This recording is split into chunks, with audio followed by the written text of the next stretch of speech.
ছোটবেলা থেকে অন্যান্য বাচ্চাদের মতো শাড়ি নিয়ে খেলার খুব শখ ছিল শ্রাবণীর। প্রতিবেশী কাকিমাদের আলমারি ভর্তি থরে থরে সাজানো শাড়ি থাকলেও তার মায়ের মাত্র দুটো সিনথেটিক শাড়ি তোলা থাকতো। ওই দুটোকেই ঘুরিয়ে ফিরিয়ে পরে মা প্রতিদিন তাকে স্কুল টিউশন থেকে আনা নেয়া করতেন। শ্রাবণী স্বপ্ন দেখত বড় হয়ে প্রচুর শাড়ি কিনবে।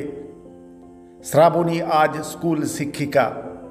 সে এখন নিজ উপার্জনে প্রচুর শাড়ি কেনে আর মাকেও নানান শাড়ি উপহার দেয়। মা বাবার কষ্টের অতীত স্মরণ করে মাঝে মাঝে ভাবুক হয়। নিজেদের নূতন বাড়ির গৃহপ্রবেশে সেবার মাকে এনেছিল শ্রাবণী।